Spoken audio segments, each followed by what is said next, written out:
estamos mais uma vez no nosso programa Jubileu da Esperança. É sempre uma alegria ter você conosco. Nós estamos estudando, refletindo, meditando sobre as 4 principais constituições do Concílio Vaticano II. E nessa última série de programas, estamos falando sobre a Lumen Gentium. E hoje um tema importantíssimo da Lumen Gentium a respeito do povo de Deus, que é o título de um dos capítulos da Lumen Gentium.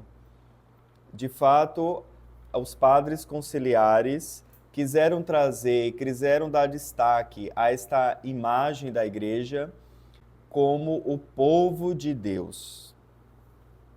Claro, em primeiro lugar, no capítulo 1 da Lumen Gentium, se apresenta a igreja como sacramento ou mistério, porque a igreja é um sinal, ou seja, é um sacramento eficaz da salvação presente no mundo inteiro. Por isso que o capítulo 2 da Lumen Gentium, que se chama O Povo de Deus, responde a seguinte pergunta: se a igreja é um sacramento, ou seja, se a igreja é um sinal eficaz da salvação, a quem é destinado este sacramento? E a resposta do capítulo 2 da Lumen Gentium é: a igreja, como sacramento universal de salvação de todos os povos, é destinado a todos os batizados, ou seja, a todos os membros da igreja, a todo o povo de Deus. Então, foi por isso que Cristo instituiu a igreja, não simplesmente para ser uma instituição humana, mas para ser um sinal visível da sua presença, da sua ação e, sobretudo, um sinal potente da salvação que Cristo nos trouxe. E nós, a igreja, somos os destinatários deste sacramento de salvação. Somos os destinatários da igreja, por isso que formamos esse povo santo de Deus. Claro, com profundas raízes bíblicas, esse símbolo, povo de Deus, tem profunda ligação com a história da salvação. Desde o Primeiro Testamento, Israel, por exemplo, se considerava esse povo conquistado pelo próprio Deus, esse povo conduzido, guiado pelo próprio Deus. Povo de Deus é uma das designações que Israel recebeu desde a primeira e antiga aliança. E é interessante que existe uma palavra para diferenciar povo das outras nações. Na Bíblia grega, na Bíblia dos 70, nós podemos dizer que povo é laos. Então, Israel se reconhecia o laos de Deus, o povo de Deus. E o que é um povo? O povo tem uma identidade. Não é uma massa de pessoas anônimas, de pessoas que não se conhecem. Não, o povo tem um rosto. O povo não é uma massa de anônimos, mas o povo tem uma identidade. Por isso que a tradução grega do Antigo Testamento difere essas duas palavras, laos e etné. Laos para dizer povo, para se referir a Israel, que é o povo da primeira aliança. E etné para se referir aos outros povos, ou seja, às nações que não conheciam o Deus verdadeiro. E é muito interessante que no Antigo Testamento, o povo de Israel, ele é descrito como uma comunidade com vínculos familiares e proveniência semelhante, como línguas e culturas comuns. Ou seja, há uma base comum que une este povo, um vínculo de parentesco, há uma história comum, há uma cultura comum que o povo partilha. Então, veja que o povo de Israel se relaciona com Deus de modo comunitário. Não apenas de modo individual, mas a relação de Israel com Deus é, sobretudo, de forma comunitária, como um povo, como de fato este rebanho do Senhor. Diz o Salmo: o Senhor é nosso Deus e nós somos o seu povo e o seu rebanho. Veja que imagem bonita, né? Ter a Deus como pastor, como único pastor do povo, que vai conduzindo em segurança todo o rebanho. Salmo 33 também diz: Feliz a nação cujo Deus é o Senhor, o povo que ele escolheu como a sua herança. Essa aqui é uma das profissões de fé de Israel. Israel se reconhecer como a herança do Senhor, como aquele, dentre todos os povos da terra, Deus elegeu um para ser o povo, para ser a sua herança, para ser um povo de particular propriedade de Deus. Então esse é o laço que une Israel a Deus. Reconhecer-se como o seu povo, reconhecer-se como a sua herança, como a sua propriedade. Ainda no Antigo Testamento, o livro do Deuteronômio destaca os seguintes atributos do povo de Deus. O primeiro deles é ser um povo santo e consagrado. Essa é uma das identidades também que o israelita tem. E nós somos esse povo santo, ou seja, esse povo que Deus separou. Nós somos esse povo que Deus consagrou. Consagrou com uma aliança, da qual, por exemplo, a circuncisão era um dos sinais externos que identificava essa pertença ao povo, essa consagração daquele povo a Deus. De modo que aquele povo não vivia de qualquer jeito. Ele vivia de acordo com a vontade de Deus. Deus tinha selado uma aliança com aquele povo. Então, qual era a vocação de Israel? Ser fiel. Como povo da aliança, ser fiel à vontade de Deus. Então, essa é a primeira característica que o Deuteronômio nos traz a respeito da identidade do povo de Israel. Ser um povo santo e consagrado. Segunda característica, ser dos seus e da sua estirpe. Ou seja, o povo não é uma massa, um aglomerado de gente que foi se juntando ali de diversas proveniências. Não, eles tinham uma linhagem comum. São todos descendentes de Abraão, Isaac e Jacó, que são considerados os patriarcas de Israel. Então, é o povo que tem uma origem comum, tem a mesma estirpe, são da mesma raça. Terceiro atributo do Deuteronômio para povo, objeto do amor a Deus e do juramento aos pais do povo. Então, ter essa consciência, Israel tinha essa consciência de ser esse povo ao qual Deus olhou, ao qual Deus apontou, e ele foi objeto do seu amor, porque Deus apareceu, entrou na história de Israel e demonstrou o seu amor. É também um povo que foi liberto por Deus da escravidão do Egito, onde Deus ali se manifestou de forma muito concreta, onde Deus de fato, com fatos, porque essa é a fé bíblica, não é uma fé de teorias, mas é uma fé concreta, com fatos históricos da manifestação de Deus. Então, essa é mais uma das características do povo de Israel, reconhecer-se como esse povo liberto por Deus da escravidão do Egito. E por último, reconhecer esse povo de Deus para Israel é reconhecer a Deus como mantenedor por 1000 gerações de sua aliança com aqueles que o amam. Então, ter essa certeza da fidelidade de Deus. Tudo isso só é possível porque se reconhecesse como o povo do Senhor. Mas, dados já sinais de esgotamento da primeira aliança, o profeta Jeremias anuncia o nascimento de um novo povo.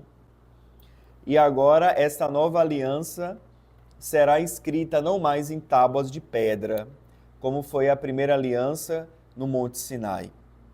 Mas agora na nova aliança, ela será inscrita nos seus corações, nos corações do povo. E aí que nós chegamos a Jesus Cristo, o Messias esperado. Porque em Jesus nós vemos uma restauração do único povo de Deus, em linha de continuidade e em linha de cumprimento de todas as promessas do Antigo Testamento. Por isso que Jesus exclama no Evangelho: quantas vezes eu quis reunir os teus filhos, ó Jerusalém, como a galinha que reúne os pintinhos. Então Jesus é aquele que veio inaugurar, veio estabelecer um novo povo um novo Israel. Quem é esse novo povo? Quem é esse novo Israel? Certamente é a igreja. Por isso que a formação da igreja nascente ela é fundada sobre os 12 apóstolos. E tem, então, esse sentido de uma plenitude de Israel. Israel também foi fundado sobre as 12 tribos, que são os filhos de Jacó. Assim, a igreja, que é o novo Israel, é fundada sobre os 12 apóstolos, dando um sentido de continuidade e aperfeiçoamento, plenitude, com Israel que fora lá fundado no início da história da salvação. Assim, a igreja se define como um fragmento desse povo que creu em Jesus Cristo e que o proclamou como seu Messias e Senhor. É nesse sentido que a Lumen Gentium proclama a igreja como esse povo messiânico. Nós, a igreja, somos esse novo Israel, somos esse povo messiânico, porque em Jesus Cristo nós somos congregados na igreja. Pelo batismo nós somos incorporados à igreja. Recebemos uma identidade de povo de Deus, daqueles que foram resgatados pelo sangue de Jesus Cristo. E proclamamos Jesus como Messias, como Salvador universal. Não apenas o Salvador de um povo, de uma cultura, mas o Salvador de todas as nações. Diz o Salmo 72, as nações de toda a terra hão de adorar-vos, ó Senhor. E daí então que nós vemos a origem da igreja, né? Sobretudo do nome igreja. O nome igreja vem do grego eclesia, e é uma tradução para a palavra hebraica carral. O que é o carral? É a Assembleia de Israel, convocada no Monte Sinai como povo da aliança. E nós agora somos essa nova Assembleia, que antes, na primeira aliança, fora convocada por Moisés, no Monte Sinai. E agora nós somos essa nova Assembleia, esse novo Israel, que agora foi convocada pelo novo Moisés, que é Jesus Cristo, no Monte do Calvário.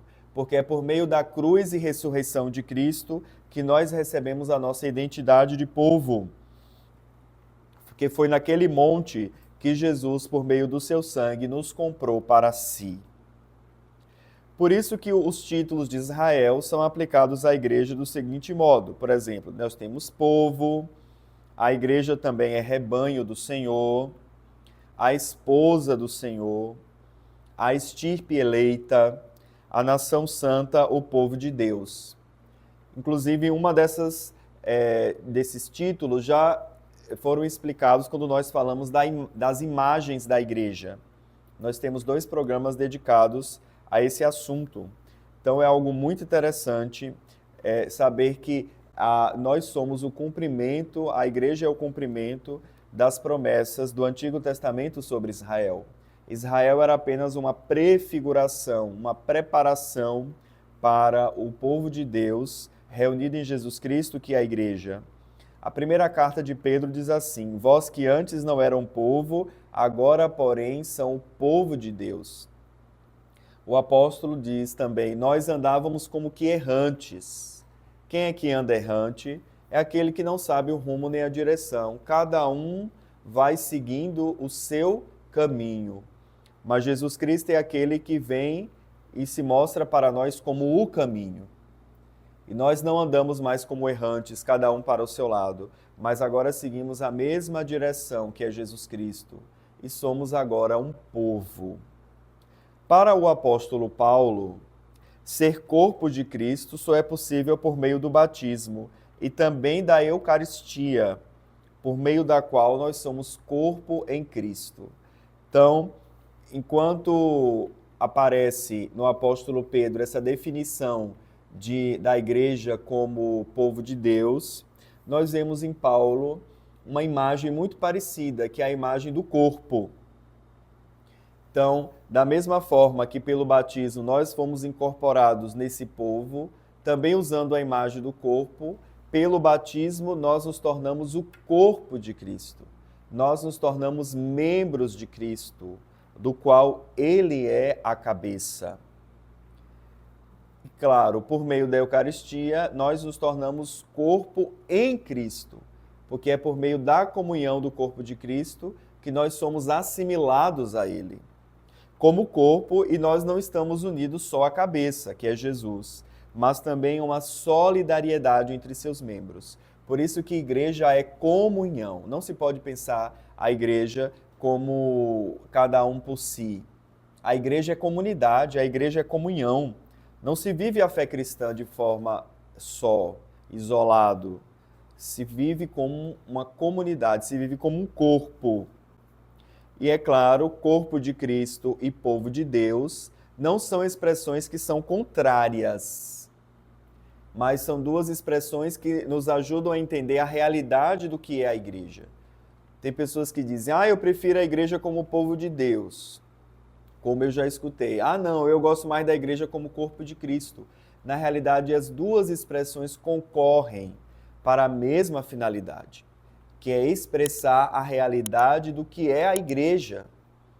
Então, não devemos ver essas duas expressões como concorrentes. Tem um grande teólogo, um grande estudioso da igreja, que é o Yves Congar, que ele disse exatamente isso. A igreja é efetivamente o povo de Deus, que existe na condição de corpo de Cristo. Muito interessante, né? Que esse teólogo, ele une essas duas expressões. A igreja é o povo de Deus, mas como é que esse povo de Deus existe? Existe apenas na medida em que ele é o corpo de Cristo. Também o Papa Bento XVI diz, a igreja é o povo de Deus somente e através de Jesus Cristo.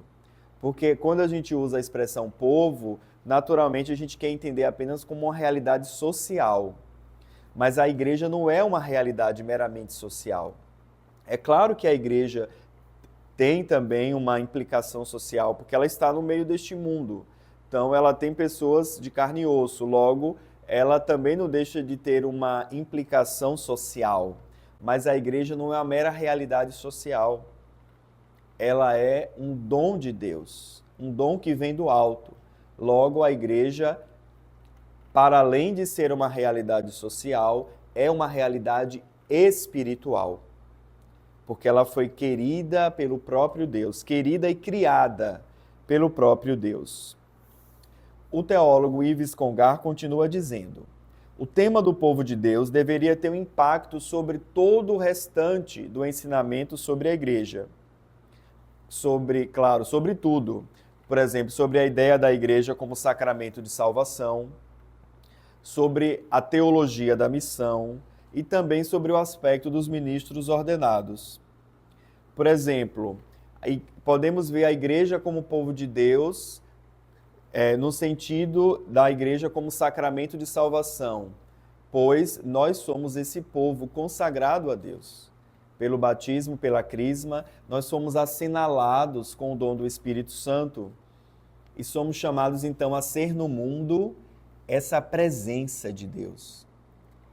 Somos chamados a santificar as realidades do mundo, a sermos anunciadores por meio da nossa presença, por meio da nossa vida, por meio do nosso testemunho, por meio da nossa oração. Nós somos chamados a santificar o mundo, a ser um sinal claro da salvação de Cristo, por meio do anúncio do Evangelho também. Por isso que Yves Congar nos ensina que o tema do povo de Deus também deve influenciar o que nós pensamos sobre a missão, porque nós somos esse povo que foi criado por Deus para proclamar as suas maravilhas. Então não podemos nos furtar de sermos esse povo anunciador da morte e ressurreição de Cristo, do Senhor como Messias, como Salvador do mundo inteiro. Não podemos deixar de anunciar o querigma. Por isso, quem é que anuncia o Evangelho? Não é apenas uma pessoa isolada, mas é todo o povo de Deus. E se estão aqui os missionários, se está havendo uma missão de evangelização, ela é feita sempre, não em nome pessoal, mas ela é feita sempre em nome de toda a igreja, em nome de todo o corpo de Cristo. Então, quando se anuncia o Senhor, não se anuncia apenas com particularismos, de forma individualista, mas se anuncia sempre em nome de todo o corpo da igreja, em nome de todo o povo de Deus. Porque o anúncio do Evangelho é uma missão que compete a toda a igreja. E também, claro, entender a igreja como um povo de Deus implica uma visão sobre os ministros ordenados, que são aqueles que, pelo sacerdócio ministerial, estão consagrados ao serviço do povo de Deus. O sacramento da ordem é considerado um sacramento de serviço. Então, é sempre nos colocarmos a serviço deste povo, a serviço do corpo de Cristo, atuando na pessoa de Cristo cabeça. Claro, também nós podemos entender que a partir da imagem povo de Deus, igreja como povo de Deus, nós podemos também entender a historicidade da própria igreja. E, ao mesmo tempo, é uma realidade que toca globalmente toda a igreja, sem qualquer distinção, neste momento, de categoria de fiéis. Porque povo não deixa de ter algo concreto. Então, a igreja é isso. A igreja é um acontecimento que se dá na história. Por isso que ela é um povo, né? Ela é um povo porque é algo concreto.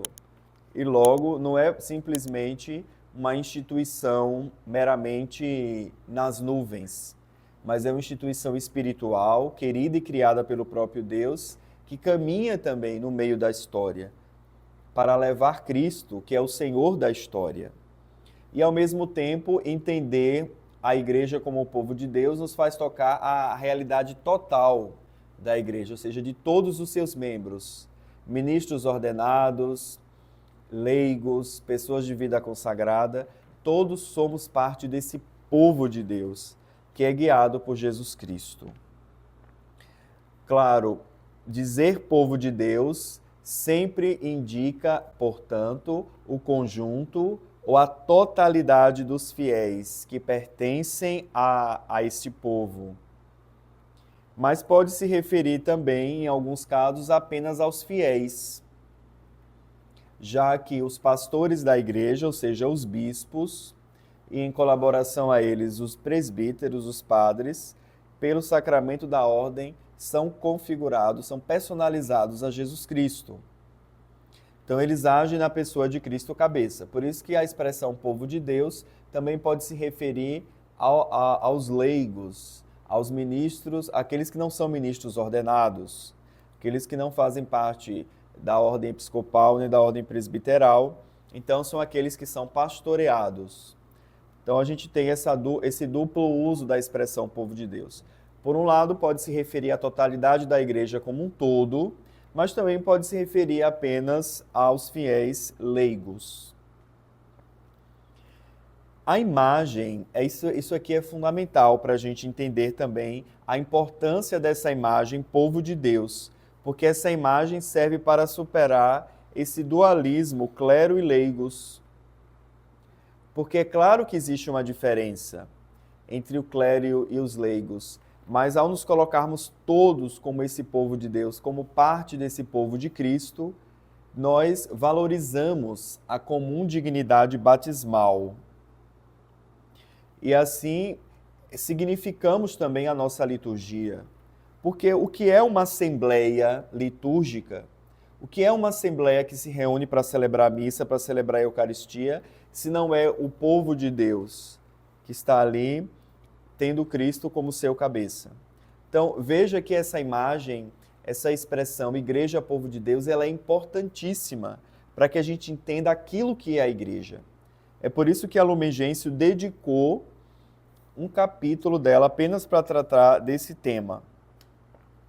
Por isso que, a partir dessas reflexões, nós podemos, então, firmar aqui uma espécie de carta constitucional da igreja, né? O que é uma carta constitucional? É aquilo que define as bases daquilo que é um Estado. Então, a gente pode usar essa expressão, né? O que seria, então, essa carta constitucional da igreja? Ou seja, quais são as bases para a gente entender? Se alguém nos perguntasse o que é a igreja, quais são aqueles marcadores que podemos colocar para dizer, olha, isso é o que de mais fundamental, de mais importante, nós podemos identificar como a igreja. A primeira coisa é, a cabeça da igreja é Cristo, morto e ressuscitado. Então, nós não somos um corpo que não tem uma cabeça. Nós não somos um povo que não tem um pastor.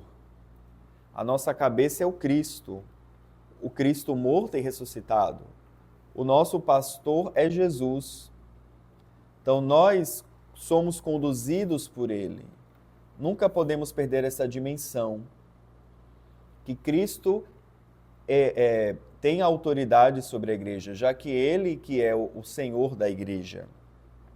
Por isso a importância dos ministros ordenados, que são aqueles que exercem o carisma do Cristo cabeça. E quando nós obedecemos aos bispos, ao Papa, é como se estivéssemos obedecendo ao próprio Cristo. Santa Catarina de Sena já se referia ao Papa como o doce Cristo na terra.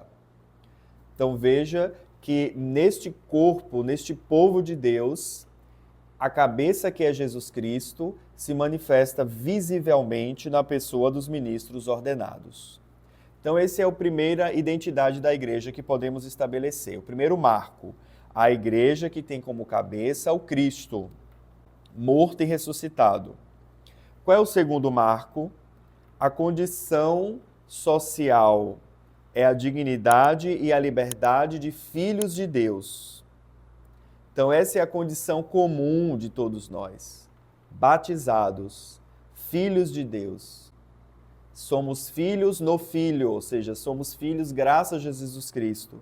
Ele que é filho de Deus por natureza e nós somos filhos por adoção. Por isso podemos entender também a igreja como nossa mãe, porque fomos gerados da igreja por meio das águas do batismo. Então, nascemos do útero da igreja. Então, temos ela como nossa mãe. Se todos nós temos uma mãe comum, somos todos irmãos. Somos a mesma família de Cristo. Então, existe uma comum dignidade de todos nós, graças ao batismo. Então, se temos a cabeça como Cristo, uma condição social, a dignidade e a liberdade de filhos de Deus, qual é a lei da igreja? O amor. E esse amor, não qualquer tipo de amor, mas esse amor que tem como exemplo o próprio Cristo. A lei, entre aspas, podemos dizer assim, é o Evangelho. E o Evangelho se resume nesse mandamento do amor. Ama a Deus sobre todas as coisas e ao próximo como a ti mesmo. Então essa seria o fundamento da igreja, a vivência do Evangelho. E por último, a quarta característica, o quarto marcador dessa carta constitucional da igreja seria a sua finalidade. Qual é a finalidade da igreja? O reino de Deus. O reino de Deus, a salvação do gênero humano. O reino de Deus que já começa aqui como um pequeno germe, como essa semente de mostarda, mas que vai crescendo na discrição, vai crescendo no meio das realidades deste mundo e vai ali fecundando a graça de Deus. Então esse é o fim da igreja, instaurar o reino de Cristo, sabendo que esse reino não terá sua plenitude aqui neste mundo, mas dar início aqui, sabendo que o reino definitivo é o eterno, com a vinda de nosso Senhor Jesus Cristo. Então aqui nós podemos ver, irmãos e irmãs, a identidade da igreja, Aquilo que de fato identifica, aquilo que podemos entender como a igreja. E para isso é fundamental essa expressão povo de Deus. Então a partir dela é que a gente começa a entender várias coisas sobre a igreja. Então, renovemos a nossa vocação de povo messiânico. Demos graças a Deus porque nós fazemos parte da igreja, por um mistério da eleição de Deus. Não é que sejamos melhores do que os outros, mas Deus nos elegeu na sua bondade, na sua gratuidade, elegeu a nós pecadores para fazermos parte da igreja. Então, isso é uma coisa grandiosa. Nos elegeu para fazermos parte da sua família, para sermos o seu povo santo. Então amemos a igreja. Amemos o fato de sermos esse povo conquistado por Deus. E termos como essa grande família espalhada pelo mundo inteiro. Não só aqui no mundo terreno, mas também a igreja celeste. Então somos uma mesma família, com todos os anjos e santos. A família que Cristo comprou com seu próprio sangue e nos reconciliou todos nós com o Pai no Espírito Santo. Diz São Cipriano que a igreja de fato é uma comunidade congregada na unidade do Pai, do Filho e do Espírito Santo. Da mesma forma como a Santíssima Trindade é uma comunidade, são três pessoas, um só Deus, também a igreja é chamada a ser sinal dessa comunhão que existe entre as pessoas trinitárias. Então, renovemos a nossa vocação como esse povo de Deus, como a igreja, que é chamado a ser no mundo sinal do amor de Cristo. No meio de realidades tão feridas, a igreja é chamada a levar esse bálsamo do amor e da misericórdia de Deus. Então, assim a gente encerra o nosso programa. E, claro, não perca o próximo, porque nós vamos continuar nesse tema fascinante da igreja como povo de Deus. Até a próxima semana. Que Deus abençoe.